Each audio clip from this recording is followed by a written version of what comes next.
Yep tout le monde, on se retrouve pour une nouvelle vidéo. Donc c'est une vidéo, je vais vous parler de l'attaque des Titans Birth of Levi. Donc je vais vous en parler. Tout d'abord, je tiens à m'excuser pour la vidéo de dimanche qui n'est pas sortie. Je vous avais demandé d'envoyer vos mangas textes sur mon adresse mail, mais j'en ai pas reçu assez pour faire une vidéo. En même temps, je m'y attendais, parce que j'ai pas beaucoup d'abonnés, donc je m'attendais à pas en avoir beaucoup. Donc je remettrai mon adresse mail dans la description, dans la description si vous voulez envoyer, et dès que j'aurai assez de manga texte, je ferai la vidéo, promis. Donc aussi, je pense à ça. Désolé pour la qualité, je suis en train de faire plusieurs tests. Donc je fais des tests et j'essaye de voir c'est quoi le meilleur. Donc là je teste encore un nouveau truc, je vais voir si c'est bon. Et voilà, un jour je trouverai.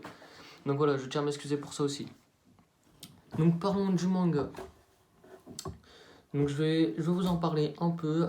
Je vais vous en parler un peu. Enfin, je vais vous décrire le manga. Après, je vais vous dire ce qui se passe dans le manga sans trop en parler, mais en gros pour vous donner envie de le lire, pardon. Et à la fin, je donnerai une note sur le manga. Donc, l'attaque des Titans Birth of Levi, c'est un spin-off de l'attaque des Titans qui est en 2 volumes. Moi, j'ai pris l'édition couleur. Donc, c'est écrit par... Je sais même pas en fait c'est écrit par qui, parce qu'il y a écrit histoire originale Hajime Isayama. Donc ça c'est pour l'attaque des Titans, mais je crois que c'est pas le même. Enfin, celui qui a eu l'idée c'est Gunsnark. Gunsnark, ouais, je crois que ça se dit comme ça. Le dessin c'est Hikaru Suruga. J'ai vraiment du mal avec les noms japonais. Donc c'est en 2 tomes, il y a l'édition couleur, il y a l'édition normale. Que vous dire de plus? Bon, c'est déjà pas mal. Donc, je vais vous montrer, parce que lui je viens de le finir, donc il est encore ouvert, parce que celui-là il est sous... Enfin, je l'ai emballé, quoi, comme je vous avais dit dans ma dernière vidéo. Donc voilà, c'est en couleur. Donc ça parle de quoi? En gros, c'est Levi, ou Revi pour ceux qui préfèrent.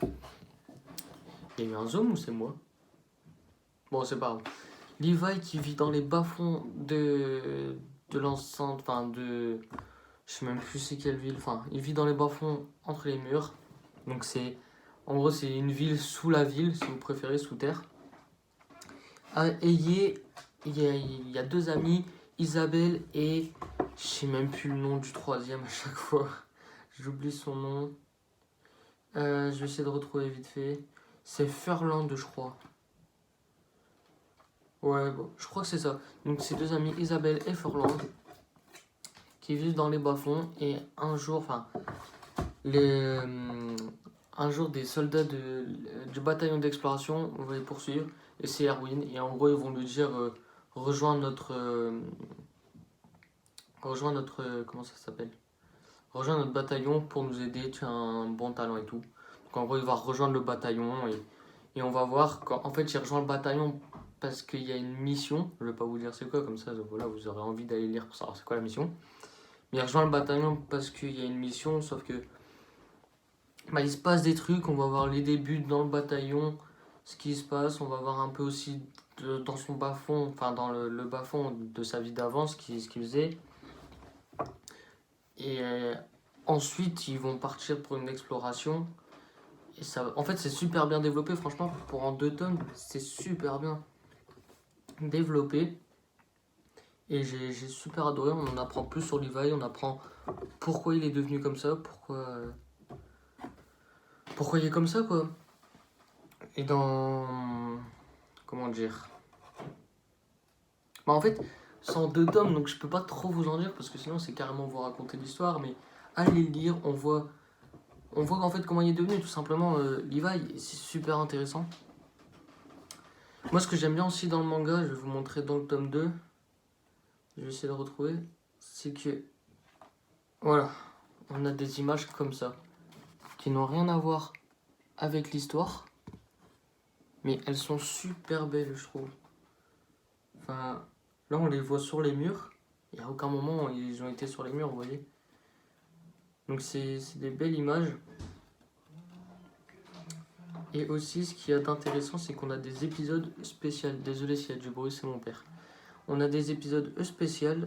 Genre dans celui-là, nous avons un épisode qui s'appelle le duel méconnu de Levi. C'est tout simplement quelqu'un qui va provoquer Levi en bras de fer et Levi qui va gagner. Enfin, c'est des épisodes qui n'ont rien à voir mais qui sont drôles. Il y en a un qui m'a fait beaucoup rire, c'est le jour de ménage méconnu de Levi. Ça, quand j'ai vu le titre, j'étais mort. Enfin, mort de rire parce que bah Levi, voilà quoi. Il est connu pour son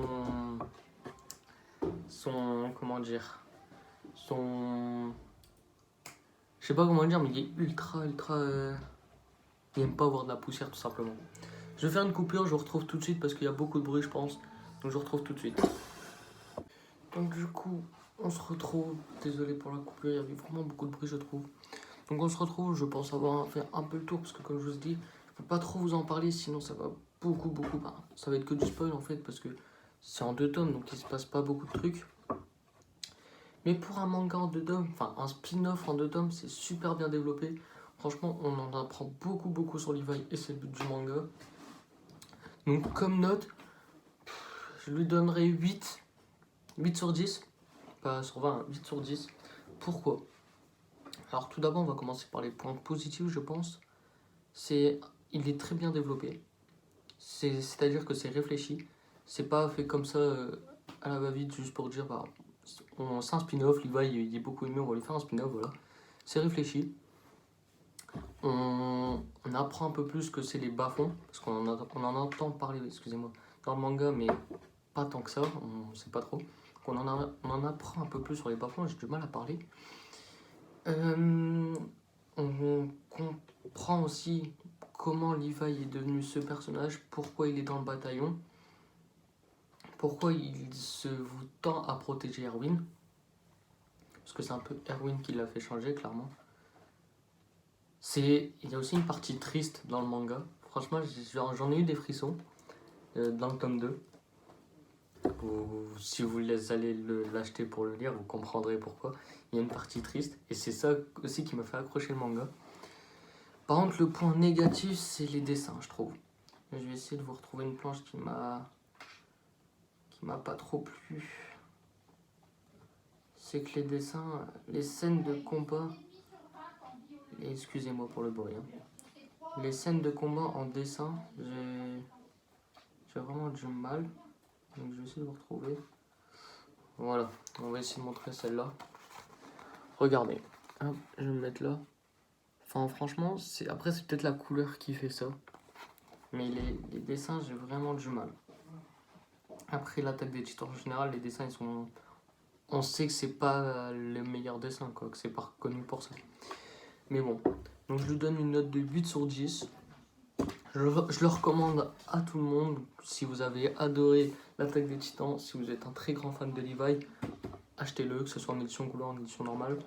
Je pense et je compte me faire pas mal de spin-off de l'attaque des titans. Pas forcément tout de suite, mais me les faire un jour, tous les spin-offs de l'attaque des titans.